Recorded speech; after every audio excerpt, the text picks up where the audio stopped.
Bonjour à tous et bienvenue sur ma chaîne.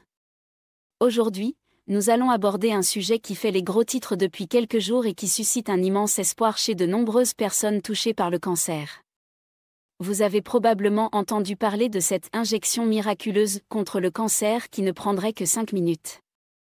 Les médias du monde entier relaient cette information avec enthousiasme, mais qu'en est-il vraiment ? S'agit-il d'une percée révolutionnaire qui marque la fin du cancer tel que nous le connaissons, ou d'une avancée certes importante, mais dont la portée aurait été quelque peu exagérée ? Le Service national de santé britannique, le NHS England, vient effectivement d'approuver un nouveau format d'administration pour un médicament anticancéreux bien connu des oncologues, l'atezolizumab. Jusqu'à présent, ce traitement d'immunothérapie était administré par perfusion intraveineuse, un processus qui immobilisait les patients pendant environ 1 heure à l'hôpital. La nouveauté réside dans le fait que désormais, grâce à l'ajout d'une enzyme appelée hyaluronidase, ce même médicament peut être injecté sous la peau en seulement 5 à 7 minutes. Précisons-le d'emblée, la molécule active reste strictement identique. Ce qui change fondamentalement, c'est uniquement le mode d'administration. Mais ne sous-estimons pas l'importance de cette évolution. Pour les patients atteints de cancer, souvent épuisés par la maladie et les traitements, passer d'1 heure de perfusion à quelques minutes d'injection représente un gain considérable en termes de confort et de qualité de vie. Imaginez la différence entre passer une journée entière à l'hôpital pour une séance de traitement et pouvoir rentrer chez soi après une simple consultation. Cette innovation offre également des avantages logistiques majeurs pour les établissements de santé. Elle permet de libérer des lits et du personnel soignant dans des services d'oncologie généralement surchargés. À terme, cette simplification pourrait même permettre d'administrer le traitement en consultation externe, voire à domicile pour certains patients, réduisant ainsi considérablement la pression sur notre système de santé déjà fragilisé. Comment agit l'atezolizumab ? Mais pour bien comprendre la portée de cette innovation, il faut d'abord saisir comment fonctionne ce médicament. L'atezolizumab appartient à une classe thérapeutique relativement récente appelée inhibiteur de points de contrôle immunitaire. Son mécanisme d'action est fascinant et illustre parfaitement les progrès de notre compréhension du cancer ces dernières décennies.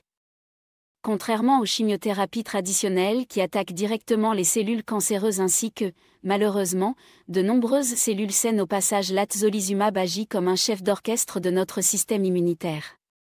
Son rôle n'est pas d'éliminer directement la tumeur, mais de réactiver nos défenses naturelles pour qu'elles reconnaissent et détruisent les cellules cancéreuses. Plus précisément, ce médicament cible une protéine appelée PD-L1, que les cellules tumorales produisent en abondance à leur surface.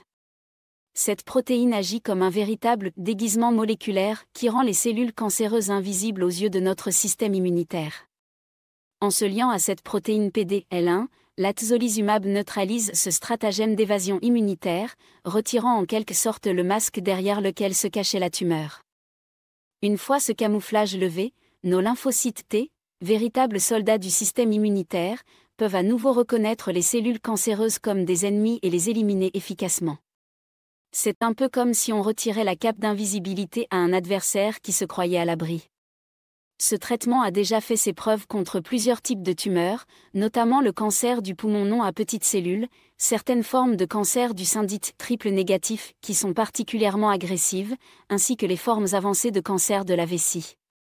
Dans ces indications, l'atezolizumab a permis d'améliorer significativement la survie de nombreux patients, parfois avec des résultats spectaculaires pour certains d'entre eux. S'agit-il d'un remède définitif ? Maintenant que nous comprenons mieux ce qu'est l'atezolizumab et comment il fonctionne, revenons à l'innovation qui fait en parler d'elle. Si ce nouveau mode d'administration représente indéniablement une avancée majeure, il est important de garder les pieds sur terre et de replacer cette annonce dans son contexte. Aussi spectaculaire soit-elle, cette innovation concerne avant tout la logistique du soin, et non pas l'efficacité intrinsèque du traitement contre le cancer. Le médicament en lui-même n'est ni nouveau, l'atezolizumab est utilisé depuis plusieurs années déjà, ni universel, puisqu'il ne fonctionne pas contre tous les types de cancer ni à tous les stades de la maladie. De plus, même dans les cas où il est efficace, l'atezolizumab ne constitue généralement pas un traitement curatif à lui seul. Il s'intègre le plus souvent dans une stratégie thérapeutique plus large, combinant plusieurs approches comme la chirurgie, la radiothérapie ou d'autres médicaments.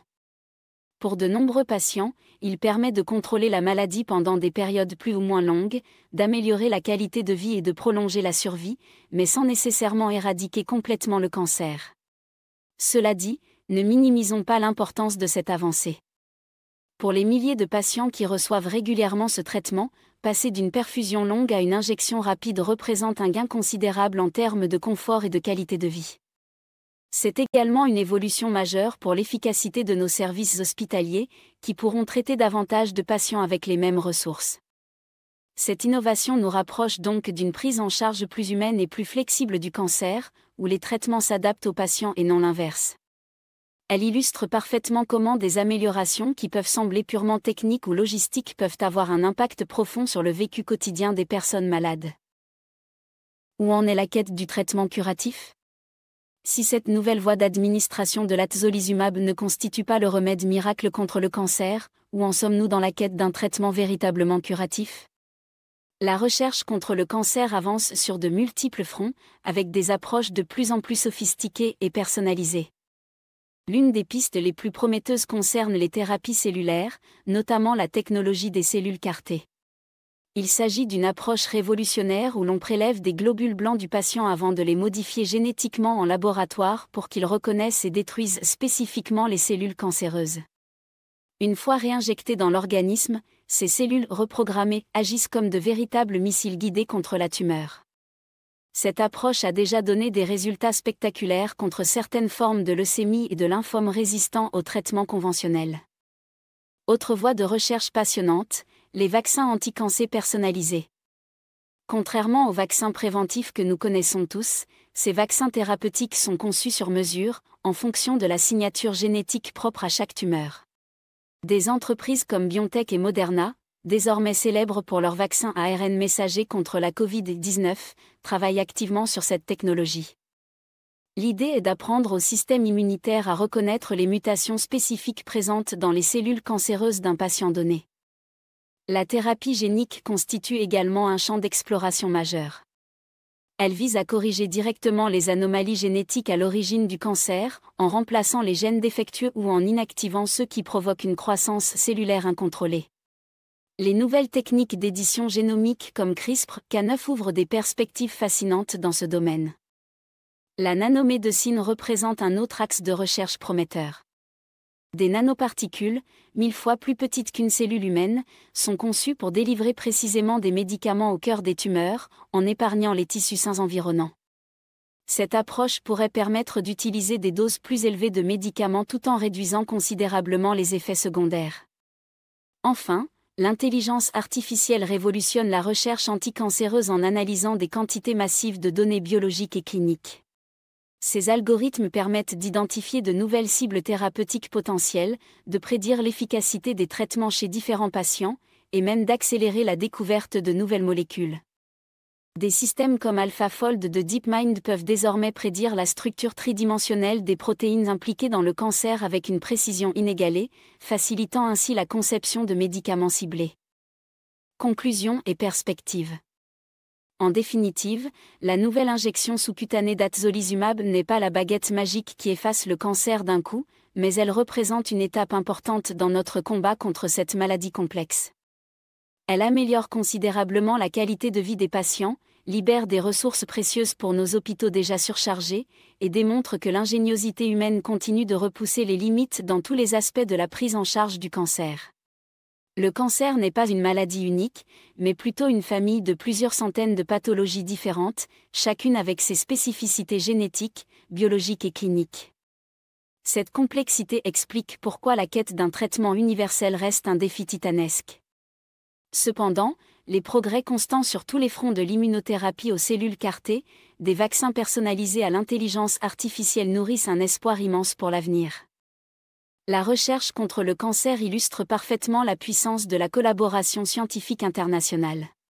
Les avancées dans ce domaine dépassent les frontières et bénéficient à l'humanité tout entière.